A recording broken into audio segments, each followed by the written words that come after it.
Interesting. We're here with Edward Pio, who is, well, we'll say hypnosis guru. That sums it up, right? I like to think teacher. Yeah. That's what guru is a teacher. Exactly, so, yes. Yeah, that's it's it. the Your Health radio and television program, or actually Your Health television program. And talking about hypnosis, self-hypnosis, and ways to rest, calm the mind, or maybe wake up the mind while you rest the body, I should say. Question I have for you is, you mentioned having something to focusing the mind. Mm-hmm. Now, take ADD or ADHD, these behavioral problems that kids and some adults have, can hypnosis work for that? And if it's by definition, they're not able to focus. Well, they're told they're not able to focus. Yeah. Well, yeah, but exactly. As human beings, and as the fact that they have to focus in order to go to sleep. So anybody who can go to sleep can do this. Okay. And so I don't know if there's any exceptions to that. The difference is, to answer your question, the difference is if I were teaching piano, you have to think about any instrument, but let's say piano. I would say to you, okay, class number 1, you're going to put your hands in a certain way on the keyboard, and you're going to feel how this is, and blah, blah, blah, blah, blah, 15-minute lesson. Now I'm going to send you home, and I want you to do that 15 minutes a day and come back next week at this time. Then I'm going to give you the next thing that you're going to do, take home and practice. Now, what happens with a lot of folks in terms of what I teach, I give them the same thing. I said, this is what we're going to do today. Here's a CD, and I want you to listen to this half-hour CD once a day. You don't have to do anything else, and then come back next week. Now, for those people who listen every day, they come back next week prepared for class number 2, right? A lot of people, surprisingly enough, who somehow internally know that this is going to help them in whatever health problems they have, whether it's migraine headaches or whatever, seemingly don't find the time to listen to the CD. And knowing that it's going to help them, you're saying? Yes. They won't listen to the CD. They won't listen. They find a reason, unconsciously probably, I'm not saying they're consciously doing this, to not listen to the CD. So then I will say to them, okay, we're going to move to class number 2, but it's important here that you know that without practice, this 2-hour class with a half-hour focusing session is not going to do it. You're going to have to practice every week in order to do it. So the end result of 20 people in the class is one of them might play piano, if we go back to the piano thing, might play piano well enough to play in Carnegie Hall. The least of them might play piano enough to play for their friends at a birthday party. So that's the wide range of doing quote meditation, deep meditation, self-hypnosis, however you want to call it. It really comes down to motivation. It comes down to understanding themselves or why they're doing this. And a lot of people, with chiropractic, I don't think this is the case, but with medical doctors say, take this prescription, go get it filled, says to take the pill 3 times a day. They find reasons not to take the pill, time and time and time again, or they don't follow the instructions of it. So now you get into the philosophy of, do these people really want to get well? Yeah, why do you think people make that choice not to be compliant? Well, I think this goes beyond what I try to teach in terms of these mechanical things. But I think that we have various things that we need to learn on other levels, spiritual levels, if you will.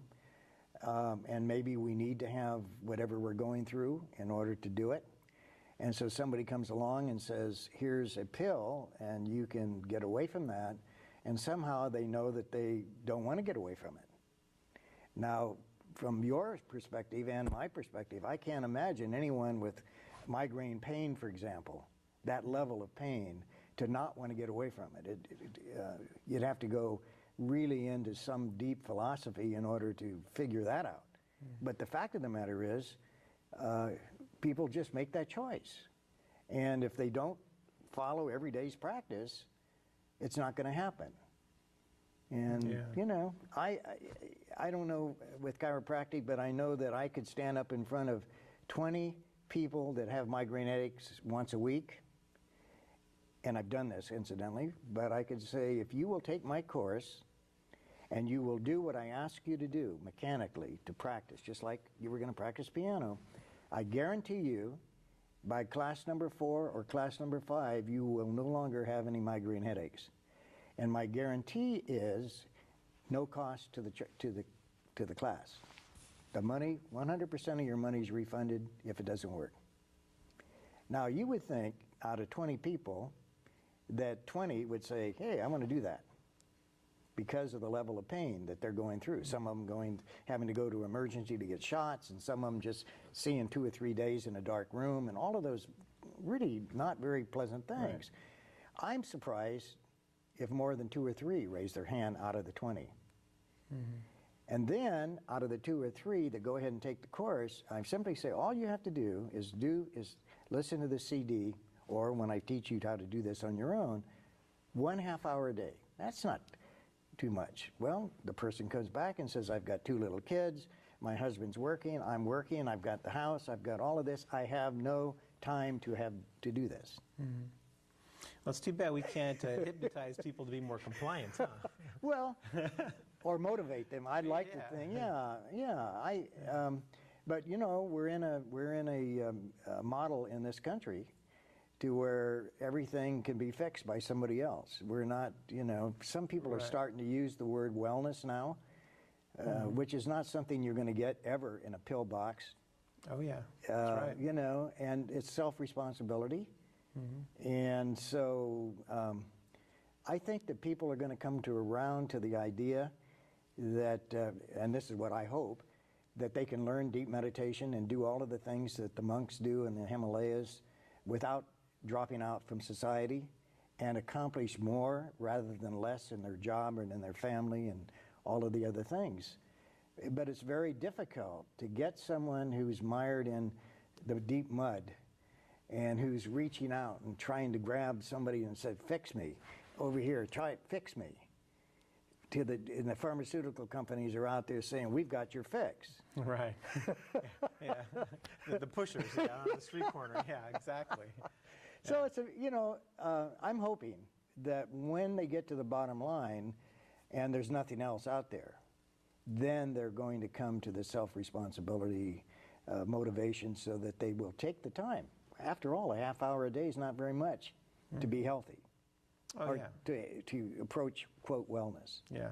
Yeah, it's much more expensive to have a chronic illness. Oh. The time you miss from work. Yeah, it's really health care. Yeah, it's horrible. I had one lady for migraine that took the course, and her mother came just to sort of help her motivate. This lady had been to Chomp a couple of times and was put one time in a brain coma for 2 days because it was that bad. Wow. This lady would come, she came to all 6 classes. Every time she'd come in, she'd say to me, I'd ask her, well, how many times have you done the half hour? That's my first question. Well, followed excuses. 6 weeks, still excuses. On the surface, reasonable excuses. 2 little kids, running the house, and a part-time job, and a husband who was working 18 hours a day in his own business. You think maybe there's for some people, I know this extreme minority, but there's a payoff. I mean, even though something is bad, they get something out of that.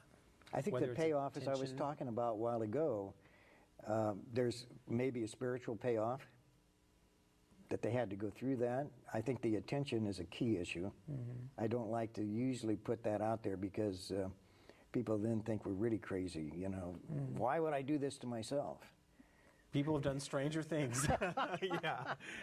No, I have seen that. Oh, yeah. Where people will start getting well, and all of a sudden there's almost this self-sabotage mechanism built in to go off the rails, whether it's not being compliant. Really, that's what it gets down to. Well, I teach people pain control methods. So we're talking about chronic pain, right? Mm-hmm. I'm telling you, I can teach you how to turn off the signals that's being interpreted as pain. Now, once you have been diagnosed with chronic pain, that there's nothing else can be done other than drugs if you'll take my course, I will teach you how to do that through imagery process. But you have to practice. So, and I'm telling you, time and time and time again, people will finish the course and they're happy with the course, but my issue is, well, I thought you had chronic pain, and well, the pain is 50% less just doing the relaxation, just doing the focusing. Do you want me to give you the process to do this on your own? You know, because pain,